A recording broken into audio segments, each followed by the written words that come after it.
Bonsoir Thierry Baudet. Bonsoir. Merci d'être en direct avec nous sur Europe 1. Comment financer la dépendance, le quatrième âge? Comment mieux financer la dépendance? C'est l'objet de notre débat ce soir et l'objet d'une réforme promise par Emmanuel Macron pour l'année 2019. Une réforme ambitieuse, dit-il. Grand âge et autonomie. Thierry Baudet, vous faites des propositions dans la presse ce matin, dans le Parisien aujourd'hui en France. Plafonner le prix des EHPAD, facturer en fonction des revenus. Très bien. Vous proposez aussi, puisque nous parlons de dépendance, une assurance dépendance généralisée et obligatoire. Oui, alors sur le sujet des EHPAD, comme vous le dites, une des spécificités de notre pays, c'est que 41% des Français en perte d'autonomie sont dans des établissements d'hébergement pour personnes âgées dépendantes. C'est beaucoup, c'est plus que dans les autres pays européens où c'est 32% en moyenne et même 12% au Canada. Donc notre sentiment, c'est qu'il faut d'abord, si on fait une grande réforme de la dépendance comme le président de la République et la ministre de la Santé l'annoncent, il faut d'abord agir pour favoriser le maintien à domicile. C'est le choix de la plupart de nos concitoyens. Et puis pour les personnes qui sont en EHPAD, dans des institutions, de notre point de vue, il faut revoir le mode de financement pour le rendre accessible, notamment à ceux de nos concitoyens qui ont les revenus les moins élevés. Et donc, vous proposez une assurance dépendance généralisée et obligatoire, j'insiste là-dessus, pour les salariés, Thierry Baudet ? Alors, on fait deux propositions, si vous voulez, sur la participation des résidents aux EHPAD. Comme vous l'avez dit, on propose finalement de raisonner comme on le fait pour les crèches. Faire payer chacun en fonction de ses revenus. Songez qu'aujourd'hui, en moyenne, après toutes les aides publiques, ce qu'un résident doit débourser pour être dans un EHPAD, c'est de 2 000 € et pour un résident sur deux, c'est supérieur à ses ressources. Donc notre proposition, c'est de tarifer, faire payer chacun en fonction de ses revenus, les aides publiques étant là d'une certaine manière pour compléter et garantir l'équilibre financier des établissements.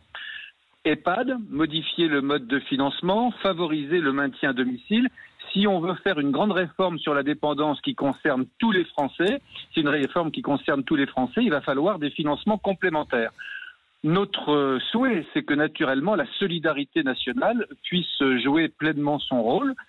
Si par hypothèse, on était dans l'incapacité de dégager un financement public intégral, alors oui, on proposerait une assurance dépendance complémentaire, généralisée et obligatoire, par exemple à partir de l'âge de 40 ans.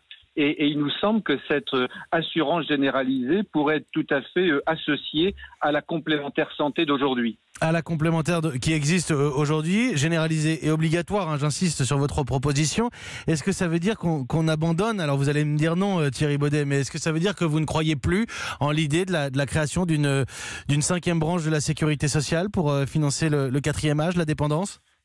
Si, non seulement j'y crois, mais je le demande, c'est nécessaire. Vous savez, il y a quelques mois, on a parlé de la crise des EHPAD. Qu'est-ce que ça signifiait, la crise des EHPAD?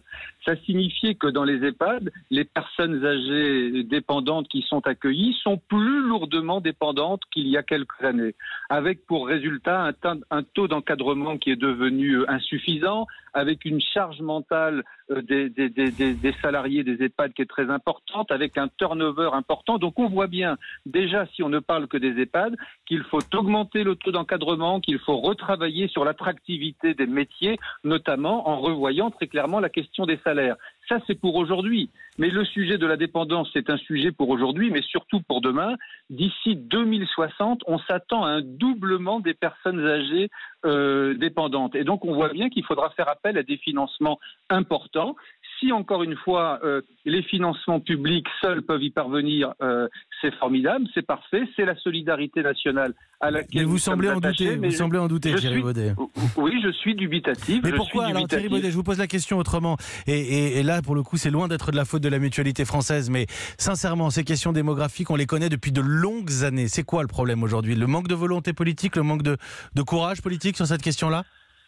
Non. Aujourd'hui, globalement, la prise en charge de la dépendance dans notre pays, c'est 30 milliards d'euros, dont 24 milliards d'euros déjà pris en charge par la puissance publique. C'est important. On ne peut pas dire que la puissance publique ne fait rien, mais encore une fois, l'évolution démographique, elle est là. La génération des baby-boomers, c'est maintenant qu'elle va arriver au grand âge et c'est maintenant que massivement, on va avoir de plus en plus de personnes en situation de perte d'autonomie, de dépendance, et c'est donc maintenant qu'il faut trouver des financements complémentaires. Mais je crois que c'est bien l'intention du président de la République et de la ministre des Solidarités et de la Santé. C'est pour cette raison qu'ils veulent cette grande Thierry Baudet, réforme sur la dépendance. évidemment, vous n'en direz pas forcément de mal ce soir, mais j'attends, parce que Nicolas Sarkozy l'avait promise, François Hollande l'avait promise aussi. On attend de voir et on sera vigilant. Simplement d'un mot, Thierry Baudet, pour terminer, c'est un autre sujet. Il y a eu augmentation des mutuelles, on en a parlé cette année. Le reste à charge zéro qui arrive en rythme de croisière en 2020. Les mutuelles vont encore augmenter ? Vous savez, ces 10 dernières années, les dépenses de santé à la charge des mutuelles, elles ont progressé de 38%. Et sur la même période, les cotisations des mutuelles, elles ont augmenté de 40%. C'est-à-dire, elles ont suivi la même progression. En réalité, les cotisations des mutuelles, elles ne sont que le reflet des remboursements qui, année et après année, sont portés à la charge des mutuelles. Si lors du prochain projet de loi de financement de la sécurité sociale, les parlementaires ne transfèrent pas de dépenses supplémentaires sur les mutuelles, alors les cotisations des mutuelles seront maintenues. Si les parlementaires décident une fois encore de transférer des remboursements nouveaux, alors il faudra augmenter les cotisations. Parce que vous savez, dans les mutuelles, contrairement à la Sécu, on n'a pas de CADES, on n'a pas de caisse d'amortissement de la dette sociale, on ne renvoie pas sur les générations futures les dépenses d'aujourd'hui. Merci beaucoup Thierry Baudet. Merci d'avoir pris quelques minutes pour les auditeurs d'Europe 1, président de la Fédération nationale de la mutualité française qui représente 563 mutuelles adhérentes. Thierry Baudet qui était en direct avec nous ce soir. Je rappelle